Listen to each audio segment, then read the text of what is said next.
ओम शांति। आज का रात्रि क्लास है 15 दिसंबर 1968।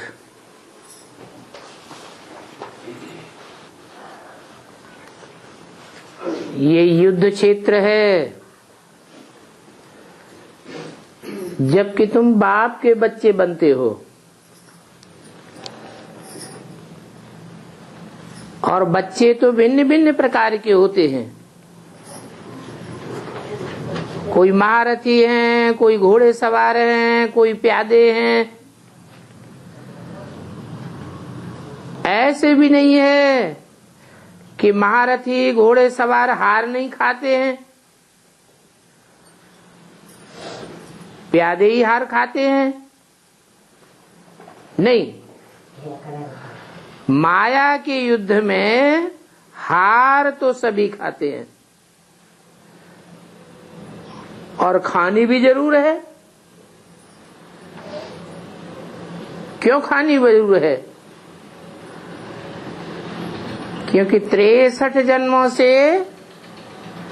माया से हराते आए हैं और यहाँ है याद मुख्य। याद ही भूल जाते हैं तो हार भी खाते हैं। तो ये माया की जबरदस्त लड़ाई है। ऐसी लड़ाई है जिससे सारे विश्व के ऊपर राजाई प्राप्त की जाती है।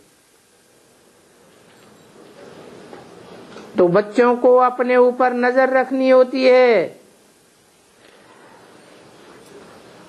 एक तो किसी को दुख नहीं देना है। बाप समझाते हैं, याद की यात्रा का चार्ट रखो।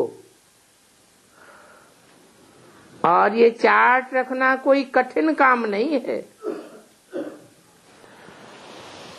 रोज अपनी मुरादी देखनी है।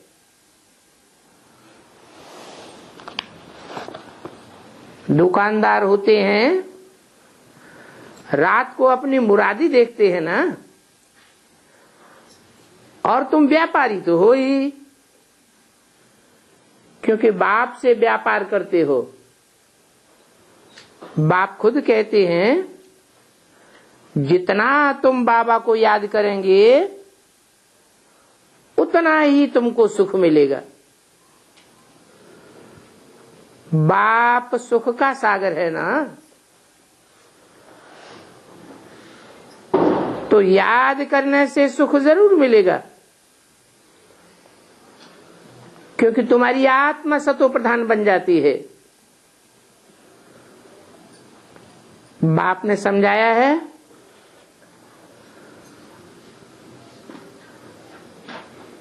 ये तो ठीक है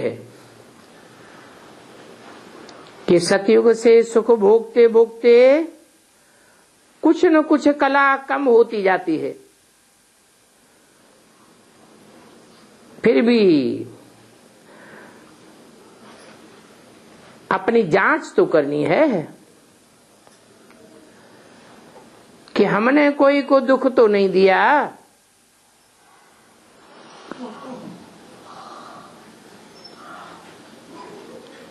दुख देंगे तो दुखी होकर के मरेंगे। तो अपनी चलन को दैवी चलन रखना है। देवताएं कोई को दुख थोड़े ही देते हैं। तो मनसा से, अपनी वाचा से, अपनी कर्मेंद्रियों से कोई को भी दुख नहीं देना है।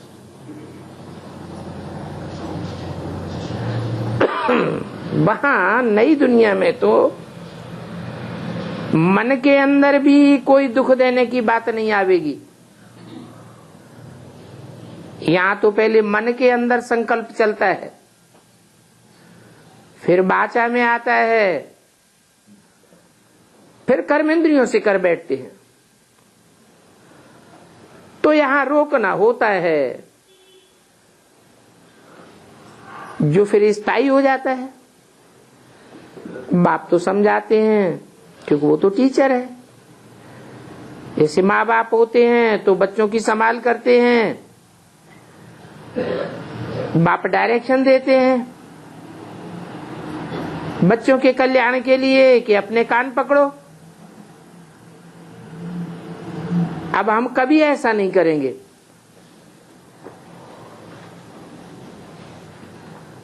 श्रीमत पर तुमने अपना कान पकड़ा ना, बहुत लिखते हैं, अपने बच्चों के लिए ही लिखते हैं कि हम क्या करें। तो बाप समझाते हैं, बच्चों को तुम कान पकड़ते हो, बांध देते हो, 1-2 टाइम खाना नहीं देते हो, ये कोई तुम बच्चों के ऊपर क्रोध थोड़े ही करते हो। ये क्रोध नहीं है, तुम तो उनके कल्याण के लिए करते हो। भावना तो कल्याण की है ना।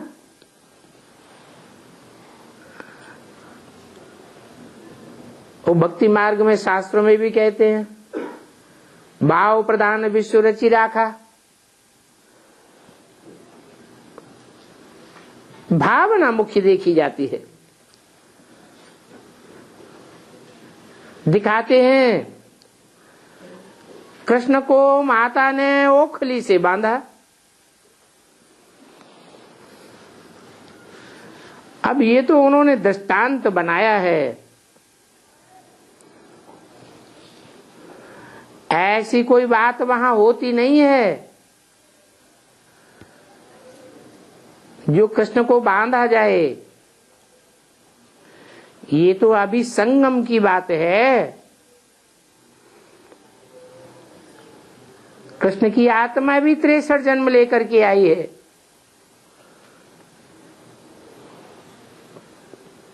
तो आदत पड़ी हुई है, उन आदतों को मिटाने के लिए माता को क्रोध आ गया। अच्छा बांधो खली से।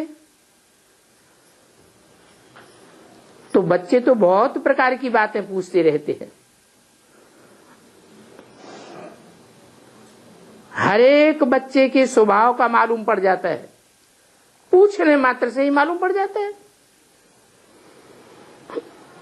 अभी संपूर्ण तो कोई नहीं बना है, कुछ न कुछ आत्मा में अपूर्णता तो जरूर रहती है। एक बात तो रहती है, वो तो मुख्य है कि बाबा की याद भूल जाते हैं। बाबा तो संपूर्ण है, तो जरूर कोई की याद आती होगी। जिनकी याद आती है वो तो अपूर्ण है, क्योंकि संपूर्ण तो कोई बना नहीं है। एक बात है कि ये युद्ध पिछाड़ी तक चलती रहेगी। चलन से मालूम पड़ जाता है कि इसने हार खाई है, इसने यह किया है। ये युद्ध बंद तब होगी जब महाभारत लड़ाई लगेगी।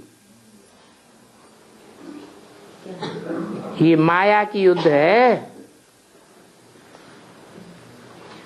जब महाभारत लड़ाई लगेगी तो फिर रिजल्ट भी निकलेंगे। अभी तुम फील करेंगे कि हम तो बहुत दूर हैं। रजिस्टर रखा जाता है ना, तो रजिस्टर को देखने से उनको मालूम पड़ेगा। गुड भी लिखेंगे, बेटर भी लिखेंगे और कोई बेस्ट भी लिखेंगे। वहां नई दुनिया में तो कब रजिस्टर होता नहीं है। तो अभी अपने ऊपर साक्षी होकर के नजर रखनी है। अपनी चलन को जरूर देखना चाहिए। सिर्फ दुखों को देखने से अपना भूल जाएंगे। ये परचिंतन हो जाता है। ये परचिंतन ही पतन की जड़ है।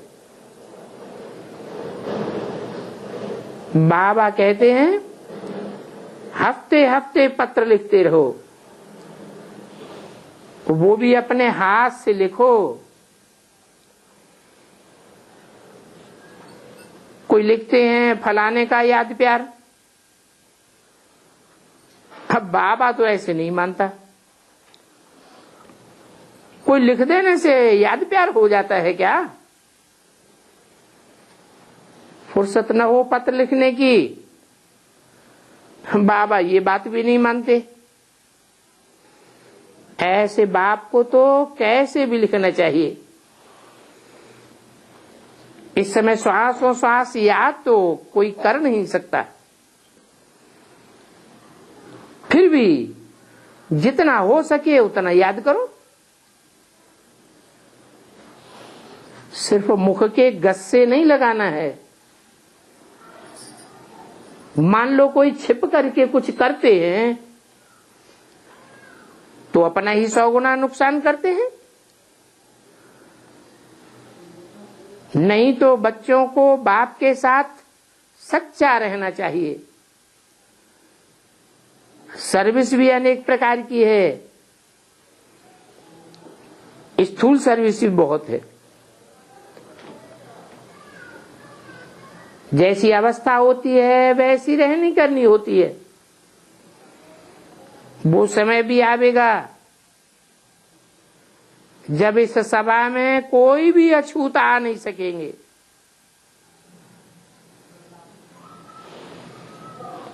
ये देह अभिमान को अछूत कहा जाता है। कितना देह का अहंकार आता है। तुम बच्चों को तो फीलिंग आती है कि संपूर्ण निर्विकारी तो ये देवताएं ही बनते हैं। वहां विकार तो होता ही नहीं है, क्योंकि वहां तो रावण राज्य ही नहीं होता। तो संपूर्ण जरूर बनना पड़े। अपने ऊपर पूरी जांच रखनी होती है कि हम कहां तक अपूर्ण हैं। बाप कहते हैं देह के सभी संबंध त्याग कर अपन को आत्मा समझ बाप को याद करो। पढ़ाई के समय ये टीचर जरूर याद आता है। पढ़ाई से तुम नई दुनिया में ऊंच पद पावेंगे। बाबा जानते हैं कि बच्चियां हैं कितनी सर्विस करती हैं, फिर भी हैं तो नंबरवार ना।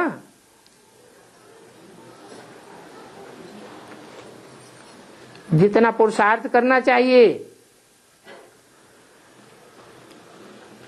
उतना नहीं कर पाती हैं। तुम बच्चे कहां भी सर्विस कर सकते हो। गांवों में जाकर के भी सर्विस कर सकते हो। और सर्विस तो बहुत सहज है। एक ही अक्षर कहना है, मन मना भव।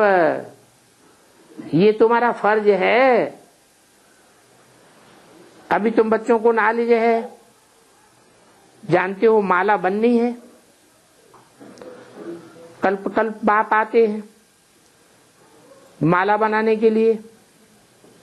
ऐसे ऐसे स्थापना हो जाती है। राजधानी तो बनेगी ना। राजधानी में ऊंच पद वाले भी होंगे, नीच पद वाले भी होंगे। तो माला भी बनती है, फिर प्रजा भी बनती है। प्रजा भी अभी बनती है।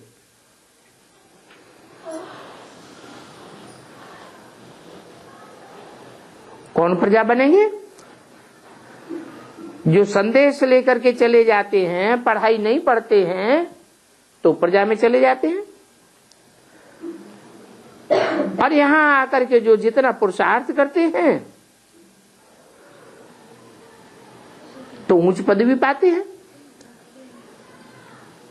फिर अंत में जो फर्स्ट क्लास डायनेस्टी के होंगे वो ऊंची से ऊंची प्रजा भी निकलेगी। वो भी अंत में जितना पुरुषार्थ करेंगे ऐसी प्रजा बनेगी। कल्प कल्प जो एक्टिविटी हुई है और जितनी अच्छी अच्छी सर्विस की है उतना ही ऊंच पद पावेंगे। तो पहले तो अपने ऊपर नजर रखनी है। मैं प्रजा वर्ग में जाने वाला हूं, साहूकार बनने वाला हूं या राजधानी में ऊंच पद पाने वाला हूं। अभी मैं कैसा पार्ट बजाता हूं, किसी को दुख तो नहीं देता हूं। कोई भी प्रकार का विकार है, महसूस होता है तो दुख जरूर होगा, नहीं तो इतना मस्त रहना चाहिए कि कोई मरे भी तो क्या। जानते हो इनका ये पार्ट पहले से ही बना हुआ है। आगे तो हमको ये ज्ञान नहीं था कि हम आत्मा एक पार्टधारी हैं। इस सृष्टि रूपी रंगमंच पर हम भांति भांति के शरीर धारण करके अपना अपना पार्ट बजाते हैं। जब ज्ञान नहीं था तो हम भगवान को भी गाली देते थे। तुम बच्चों को तो अभी सारी नॉलेज मिलती है। कहां भी जाते हो बाप को याद जरूर करना है और दूसरों को भी याद कराना चाहिए। बोलो शिव बाबा याद है? इधर उधर चारों ओर लिख दो शिव बाबा याद है तो ताकत आती रहेगी। किसको स्नान कराते हो? बोलो शिव बाबा याद है? बाबा आपके रथ को मैं स्नान कराता हूं। 15-12 की वाणी का दूसरा पेज। तो हर एक को एक दो को याद दिलाए उन्नति को पाना है। ऐसी अवस्था अगर हो जाए, कैसी अवस्था? याद में रहने की अगर प्रैक्टिकल ऐसी अवस्था हो जाए जो खुशी से घर चले जाएंगे, कोई प्रकार का दुख अंत में अनुभव नहीं करेंगे, अंत मते सो गति हो जाएगी। इस समय तुम जानते हो हमको घर तो जाना है और जितना दैवी गुण धारण करेंगे आप समान बनाएंगे। ये तो सहज समझने की बात है। स्कूल में भी समझते हैं कि ये कितने कितने मार्क्स से पास होने वाले हैं, तो इसमें भी सर्विस का सबूत देना है। बाप को पत्र भी लिखे हैं, नहीं तो बाबा को कैसे मालूम पड़ेगा कि किसने किसको कितना बनाया। जो किसको समझाते हैं वो लिख भी सकते हैं। सभी को हक है बाबा को डायरेक्ट पत्र लिखने का। ऐसे नहीं, कोई कह नहीं सकता कि बाबा को जो पत्र लिखा है वो हमको दिखाओ, चेकिंग कराओ। नहीं, बाबा को डायरेक्ट कोई भी पत्र लिख सकते हैं। जो देह अभिमानी होते हैं ना, वो मना करते हैं, तुम बाबा को डायरेक्ट पत्र क्यों लिखते हो, हमको दिखाओ। समझते हैं कहा मेरी रिपोर्ट तो नहीं लिख दी है।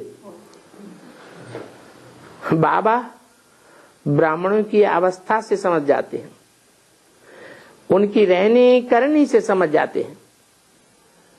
बाप को समाचार देने का हर एक को हक है। बाप को कैसे मालूम पड़े ये ब्राह्मणी कैसी चल रही है।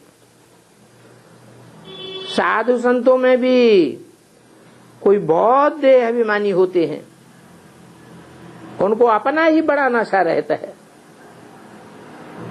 कोई भी बात में झट बिगड़ पड़ेंगे। कोई तो फिर ऐसे भी होते हैं कि धैर्य से सारी बात सुनते हैं, कहेंगे अच्छी बात है। कई तो झट कह देंगे ये आपकी कल्पना है। अब कल्पना का तो अर्थ कोई होता ही नहीं है। अपना ख्यालात से ये कल्पना बनाई हुई है, उन्हों की ये मत है। तो तुम बच्चों को कोई से जास्ती बात नहीं करनी है। चाहे कोई भी साधु संत सन्यासी आवे, कुछ भी पूछेंगे, बोलो बाप को तो याद करो। बाप कौन है ये तो पहले पक्का करो। बाप कहते हैं, गीता में भी कहा है ना, माम एकम शरणम व्रज, मुझे एक को याद करो। वो एक कौन है? तुम तो सर्वव्यापी कहते हो। सर्वव्यापी है तो अनेक है या एक हुआ? ये तो अनेकता में बुद्धि बिखराने की बात हो गई। जब भगवान को याद करते हैं तो हमेशा अंगुली से इशारा करते हैं ऊपर की ओर, उसको याद करो। अब ये तो जानते नहीं है कि उसको याद करने से फायदा क्या होगा। अर्थ कुछ नहीं जानते। तुम तो अर्थ जानते हो। तुम जानते हो कि वो ऊपर वाला नीचे आकर के सारी सृष्टि का कल्याण करता है। हर आत्मा का कल्याण किया है, इसलिए हर आत्मा याद करती है। अभी बाप कहते हैं मुझे याद करो तो पावन बन जाएंगे, क्योंकि मैं तो एवर प्योर हूं इस दुनिया में, और सब आत्मा जन्म मरण के चक्र में आने वाली है। तो चक्र में आने के कारण वो अपने पूर्व जन्मों को भूल जाती हैं। उन्हें कोई सृष्टि के आदि मध्य अंत का ज्ञान नहीं होता है।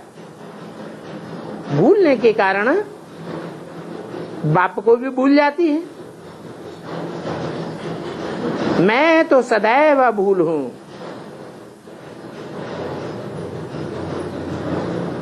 तो कहता हूं कि मुझे याद करो, परंतु बच्चों की माया के साथ युद्ध है। जितना पुरुषार्थ तुम बच्चों ने कल्प कल्प किया है,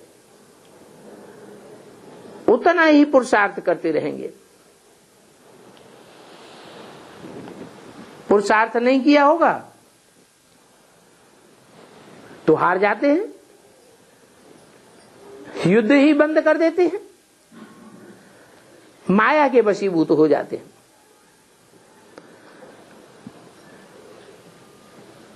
भक्ति मार्ग में भक्ति भी खास अमृत वेली करते हैं।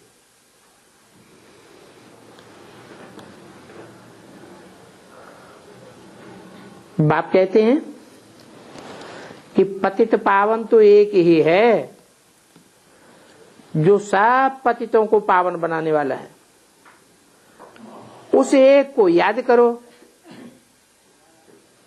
और तो कोई है नहीं।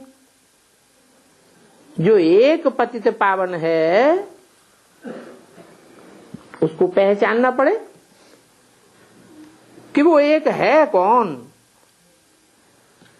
ऐसे तो नहीं कि वो निराकार है। निराकार है तो एक को कैसे पकड़ेंगे। निराकार होते हुए भी वो एक मुकर्रर रथ के द्वारा संसार में प्रत्यक्ष होता है। वो कोई सर्वव्यापी नहीं है, एक व्यापी है। स्वर्ग का मालिक बनाने वाला एक ही बेहद का बाप है। बेहद 500 करोड़ को कहा जाता है, अर्थात 500-700 करोड़ जो भी मनुष्य आत्माएं हैं सबको वर्षा देने वाला एक ही बाप है। ये बाप को पहचानने की और बाप से वर्षा लेने की बड़ी बेहद की जबरदस्त लॉटरी है। इसे कम नहीं समझना। अभी तुम बच्चों की बुद्धि में आता है कि कृष्ण विश्व का प्रिंस था।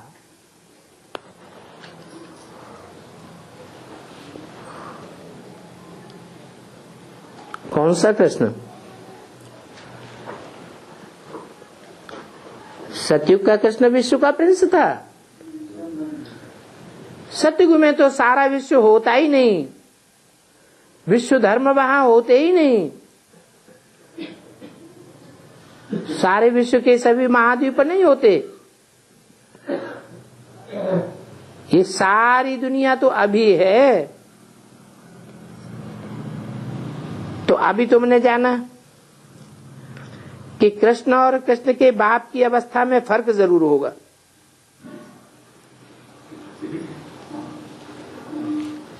कृष्ण की महिमा है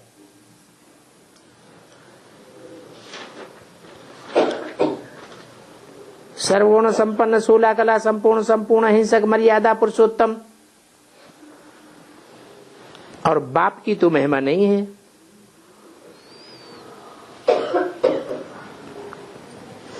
नंदा बाबा की इतनी महिमा है क्या? वसुदेव की इतनी महिमा है क्या?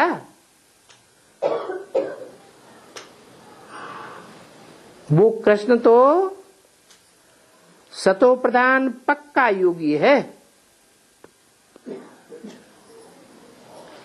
कहता हूं तुम जास्ती याद में रहते हो, परंतु ये भी जानता हूं कि हम दोनों इकट्ठे हैं। ये किसने बोला है? तुम जास्ती याद में रहते हो, ये किसने बोला? अरे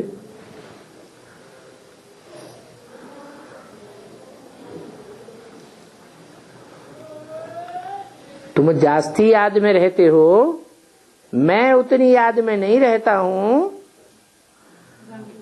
परंतु ये भी जानता हूं कि हम दोनों इकट्ठे हैं। किसने बोला है? ब्रह्मा की सूल ने बोला। क्या बनते हैं? इस बात की खुशी तो रहती है ना कि हमको यह बनना है। पढ़ाने वाला बाप हमको मिला है, फिर भी अगर तकदीर में नहीं है तो तदबीर करते ही नहीं है।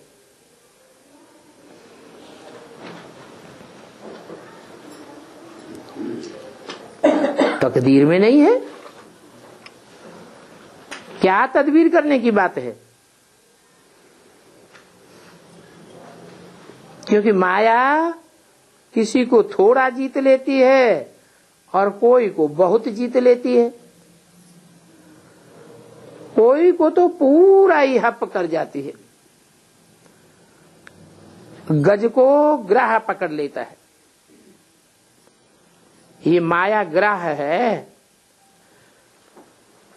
कोई की टांग टूट पड़ती है, कोई को क्या हो पड़ता है। टांग टूटी तो पुरुषार्थ में दौड़ेगा कैसे? दौड़ तो नहीं सकता।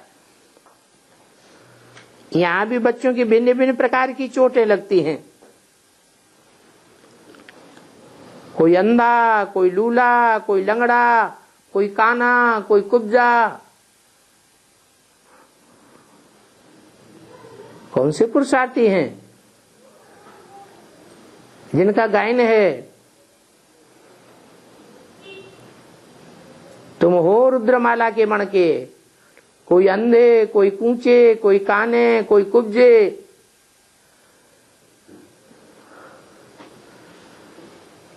भूलने से कुछ न कुछ उल्टा काम कर लेते हैं तो माया की भारी चोट लग जाती है। कहां भी घूमने जाओ, बाप को याद करते रहो। यहां तो तुमको बहुत फुर्सत है। कहां? मधुवन में जब आते हो तो मधुवन में तो तुमको बहुत फुर्सत है, क्योंकि यहां कोई धंधा आदि तो है नहीं। बाहर की दुनिया में तो धंधा धोरी लगा पड़ा है।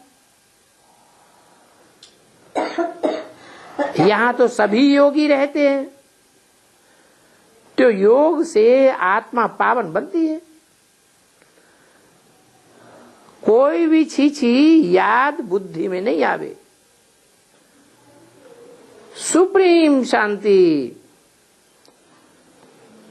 जब सुप्रीम शांति हो जाएगी फिर नाम रखेंगे टावर ऑफ साइलेंस। किसका? किसका नाम रखेंगे? महामधुवन का। कहां होगा? अरे जरूर माउंट आबू में ही होगा। जो टावर बनते हैं शहरों शहरों में, टावर होते हैं ना, तो जो नंबर 1 टावर होंगे वो फिर वहां जावेंगे। पिछाड़ी को तुम्हारी ऐसी अवस्था हो जाएगी कि तुम नंबर 1 टावर बन जावेंगे और बहुत ही खुशी से शरीर छोड़ेंगे। अंतमते सुगति हो जाएगी। कितने होंगे जो खुशी खुशी में ही शरीर छोड़ेंगे, कोई प्रकार का गम उनको आवेगा ही नहीं। अरे जरूर 8 होंगे। उनकी बुद्धि में तो रहेगा ना कि कहां ये शरीर छूट जाए बाबा की याद में, तो हम बाबा के पास चले जावे। याद करते करते ही घर पहुंच जावेंगे। इतनी याद गहरी हो कि शरीर का भान भी ना आवे। फिर तुमको कुछ भी दुख नहीं रहेगा। आधा कल्प के लिए दुख खलास। ये दुख भी कर्म भोग है। कैसे? कोई दुख आता है तो क्या समझना चाहिए कि हमारे पूर्व जन्मों का कर्मों का हिसाब किताब है। हमने जरूर ऐसे कोई कर्म किए हैं जिसके आधार पर हमको ये दुख मिल रहा है। इसलिए सर्प की खल का मिसाल देते हैं। सर्प देखते हैं कि अब हमारी नई खल तैयार हो गई है, तो पुरानी खल को छोड़ देते हैं। पुरानी खल छोड़ने में कोई देरी थोड़ी ही लगती है। तो तुमको ही ऐसे ही होकर के जाना है। एक शरीर छोड़ दूसरा धारण करना है। ये प्रैक्टिस तुमको यहां करनी है। जो ब्रह्मज्ञानी होते हैं वो भी मौत के समय याद में लग जाएंगे। तुम भी याद में रहते हो। ये तुम्हारी सच्ची सच्ची याद की यात्रा है जो बाप सिखलाते हैं। ब्रह्मज्ञानियों को याद की यात्रा कौन सिखलाता है? ब्रह्मज्ञानी किसको भगवान समझते हैं? ब्रह्मज्ञानी ब्रह्म महत तत्व को क्या समझते हैं कि ये भगवान है, परंतु वो तो रहने का स्थान है। ब्रह्मा का बुद्धि रूपी पेट कहो, ब्रह्मलोक कहो, वो तो रहने का स्थान है जहां से आत्माएं आती हैं। अभी तो यात्रा बाप सिखलाते हैं। तो तुमको तो बहुत खुशी होनी चाहिए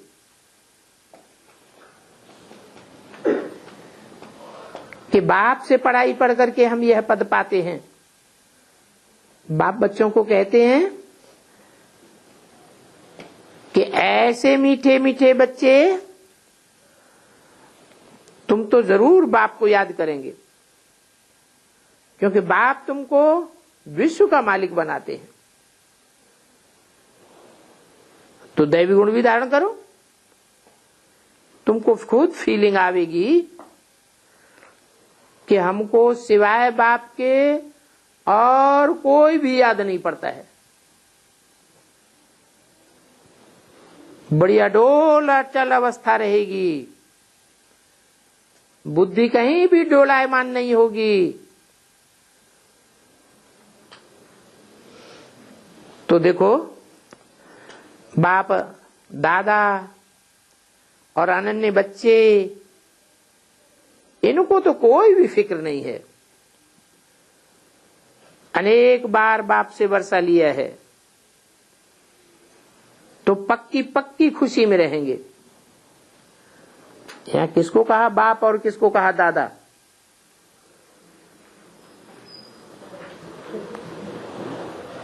जिनको कोई भी फिक्र नहीं रहेगी।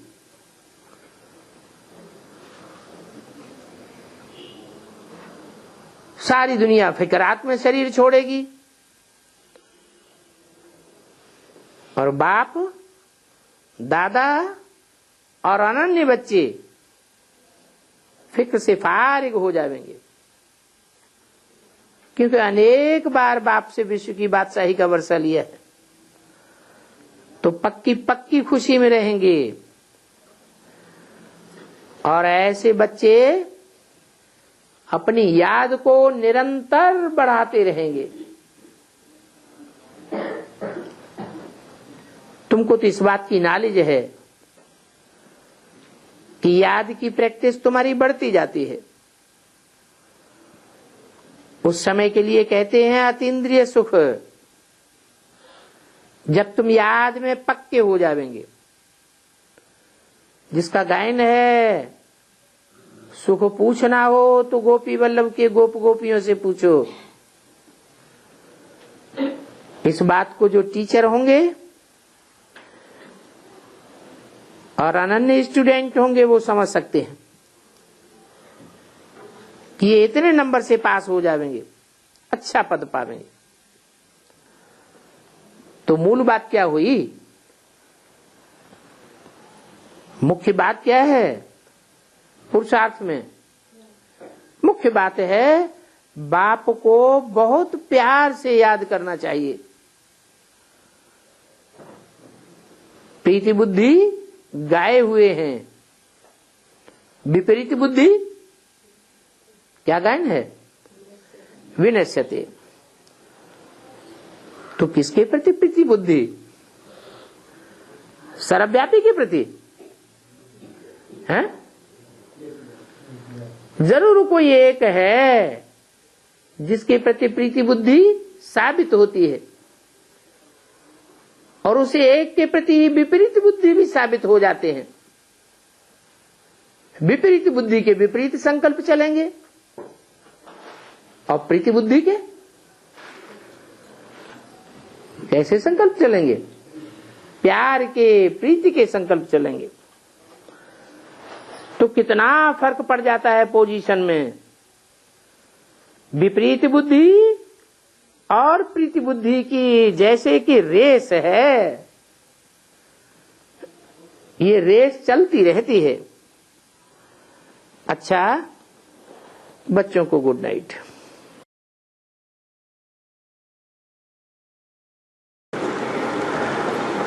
ये अंतिम जन्म है मृत्यु लोक का, अभी भी ये लड़ाई एकदम अंतिम है, भारतवासियों के लिए खास और दुनिया के लिए आम। कौन सी लड़ाई?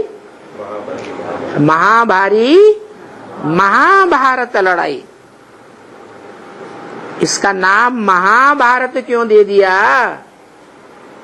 इससे बड़ा कोई नहीं है, इससे बड़ा युद्ध तो कोई होता ही नहीं। हाँ, कि भारत में जितने भी युद्ध हुए उन युद्धों में इतना बड़ा युद्ध, इतना बड़ा खून खराबा कभी हुआ ही नहीं।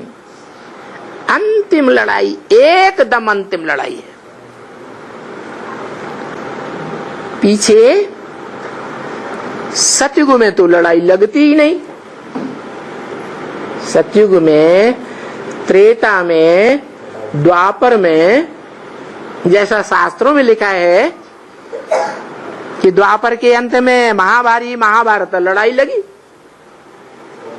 अरे ये सोचने की बात है, भगवान आएगा है तो भगवान कुछ करके जाएगा या धर्म पिताओं की तरह आया राम गया राम परिवर्तन दुनिया का? कुछ भी नहीं। द्वापर के अंत में भगवान कृष्ण आया और रिजल्ट क्या हुआ? पापी कलयुग आ गया। तो भगवान इसीलिए आया था, पापी कलयुग की स्थापना करने के लिए आया था। उसको भगवान कहेंगे? नहीं कहेंगे। तो सतयुग, त्रेता, द्वापर, कलयुग में कोई लड़ाई नहीं लगती। ये तो कलयुग का अंत और सतयुग का आदि का संगम काल है, इसमें ही इतनी बड़ी लड़ाई लगती है। तो शास्त्रों में लिखा है कि द्वापर में लड़ाई लगी, वो एकदम रंग। बाबा कहते हैं कृष्ण गीता का भगवान है, वो भी एकदम रंग। क्यों? कृष्ण ने गीता सुना करके राजयोग सिखाया। क्या सिखाया? जिस योग में राज भरा हुआ है। अरे जिस कृष्ण की बच्चे के रूप में पूजा होती है, वो बच्चा राज की बातों को जानेगा या बच्चा नौजवान हो जाएगा, बड़ा हो जाएगा, तब राज की बातों को जानेगा? बड़ा होगा तभी तो राज की और जब खुद ही नहीं जानता तो दूसरों को कैसे सिखाएगा? राजयोग बच्चा सिखाएगा क्या? और दूसरी बात, कृष्ण 16 कला संपूर्ण। अरे एक तरफ शास्त्रों में लिखा है कि द्वापर युग 8 कला संपूर्ण, सतयुग 16 कला संपूर्ण, त्रेता 14 कला संपूर्ण और कलयुग कलाहीन। तो द्वापर में ये जन्म कहां से हो गया? 16 कला संपूर्ण। ऐसे हो सकता है क्या? हो सकता है? बिल्कुल नहीं हो सकता। और वो भी द्वापर के अंत में, जबकि कलयुग शुरू होने वाला है। अरे सतयुग से लेकर कलयुग अंत तक कलाएं नंबरवार धीरे धीरे घटेंगी। उनका कोई क्रम होगा घटने का कि नहीं? क्रम होगा। ऐसे थोड़े ही कि द्वापर के अंत तक कोई कलाएं घटे ही नहीं, घटती जाएंगी। तीसरी बात, भगवान आते हैं तो आकर के क्या करते हैं? क्या परिवर्तन करते हैं? अरे मनुष्य आत्मा का क्या परिवर्तन करते हैं? ब्राह्मण तो ब्रह्मा ने भी बनाया। असली बनना है? दूसरा मशीनरी भी है ना, हाँ, क्या है? वो देवता बनाने, हाँ, ब्राह्मणों को देवता बनाना। ब्राह्मणों को देवता बन, देवता कितने कला संपूर्ण होते हैं? 16 तो 16 कला संपूर्ण बनाना ये भगवान का काम है कृष्ण तो बनने वाला या जन्म लेने वाले मनुष्यों का काम है? है? भगवान का काम है। कृष्ण तो गर्भ से जन्म लेता है ना। भगवान अजन्मा है, गर्भ से जन्म लेने वाला है या दिव्य जन्म लेने वाला है? देखो, फिर भी लोग नहीं मानते, कहते कृष्ण ही भगवान है। अरे भगवान बनाता है नर से नारायण 16 कला संपूर्ण। भगवान नर को देवता बनाने वाला है कि भगवान स्वयं 16 कला संपूर्ण देवता बनने वाला है? वो तो बनाने वाला है। तो कृष्ण कहां से भगवान बन गया?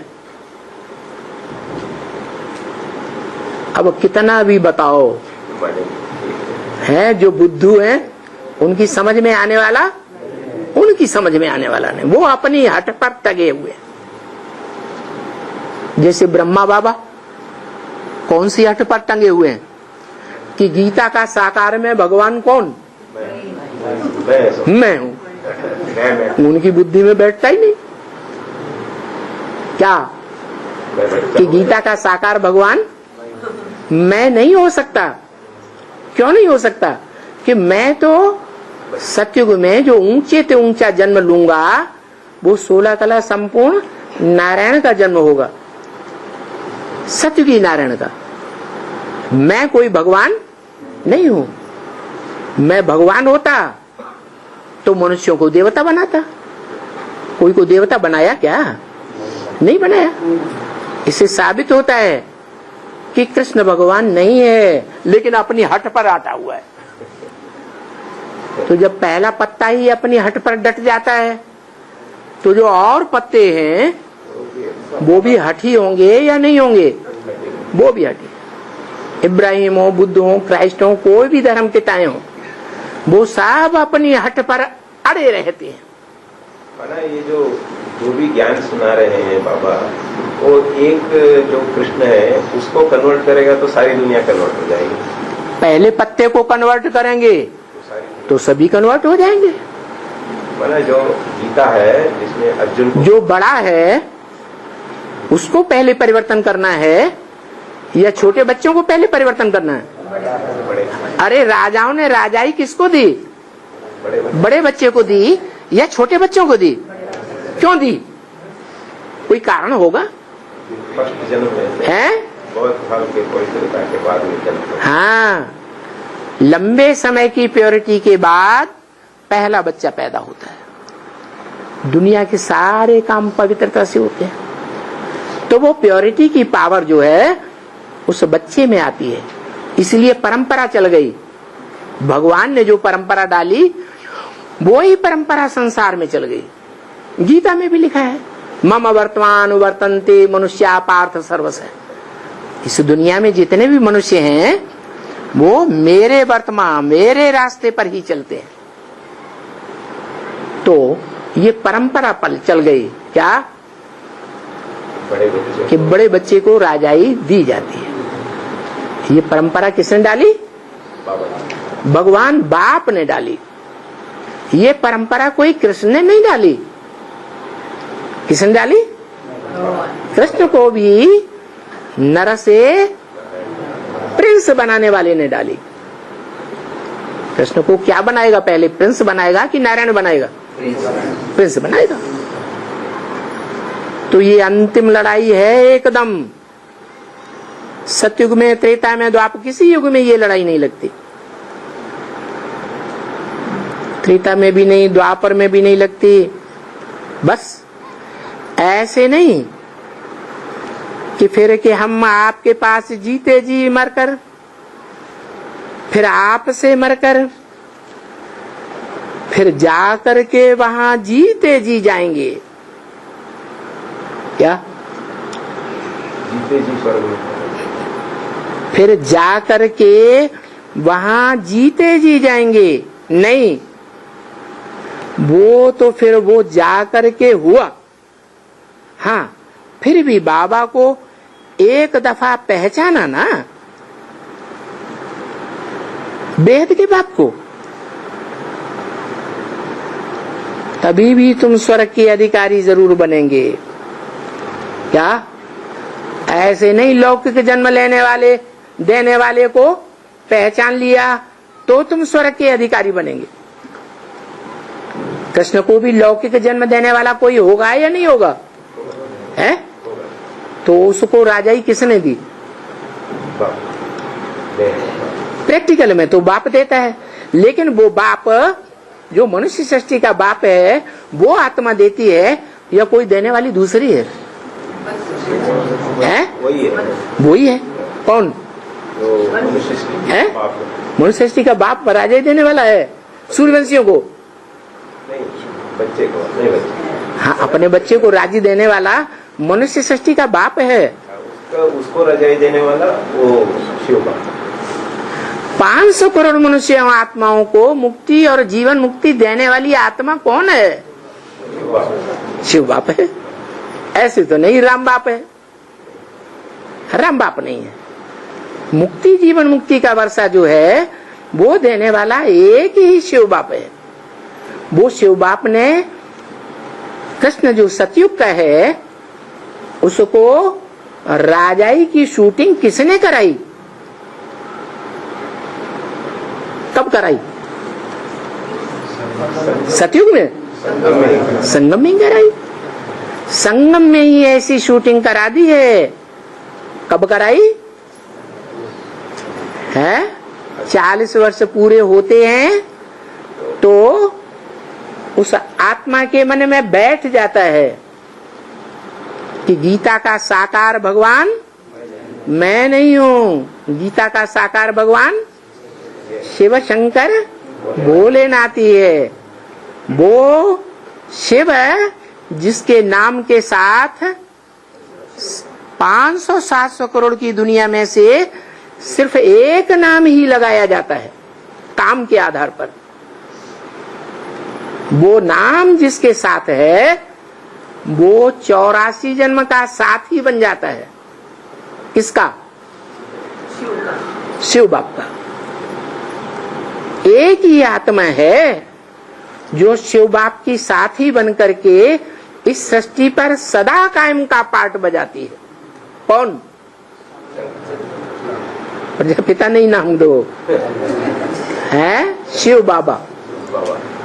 शिव बाबा को भले देवताएं भी सतयुग त्रेता में नहीं पहचानते, द्वापर कलयुग में भी कोई आत्मा उनको पहचानती नहीं, लेकिन हीरो पार्टधारी के रूप में वो आत्मा पार्ट तो बजाती है। नहीं बजाती? बजाती है। तो कहीं न कहीं बजाती है ना। उस कर्म से ही पता चलेगा ना कि इस सृष्टि का कौन है। ये है हीरो पार्टधारी है। दुनिया के बड़े बड़े महत्वाकांक्षी विश्व की बादशाही लेने वाले इस भारत में आए। अलेक्जेंडर नाक रगड़ करके गए कि नहीं? किसके सामने? पोरस के सामने नाक रगड़ के गए। पोरस को तो हरा दिया है। हाँ, चाणक्य के सामने नाक रगड़ करके गए।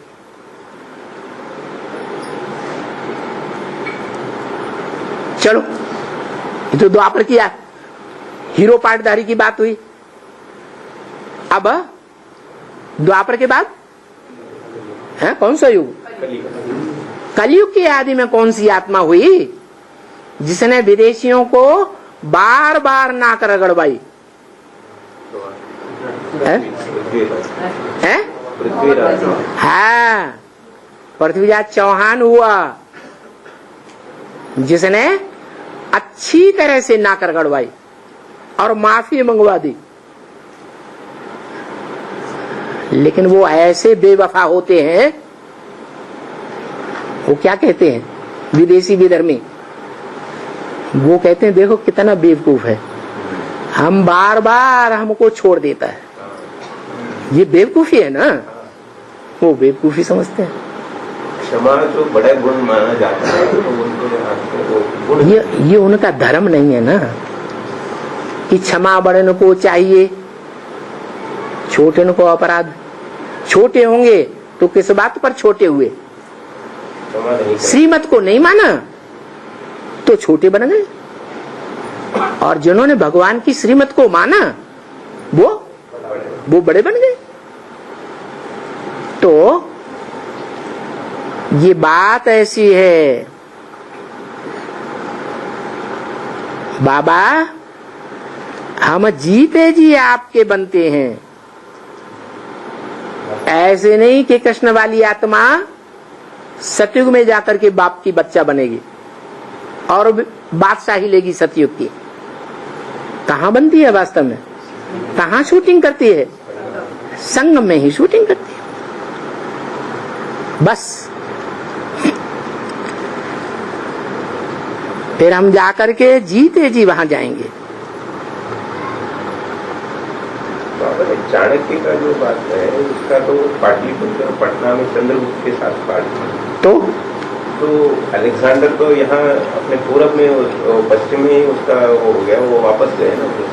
उसने प्रभाव देखा तब वापस गया कि ऐसे ही चला गया? वापस तो गया, लेकिन हार उसने अच्छे से जान लिया ना कि यहाँ से अगर हम आगे बढ़े तो किसके हाथ में सत्ता आ गई है। फिर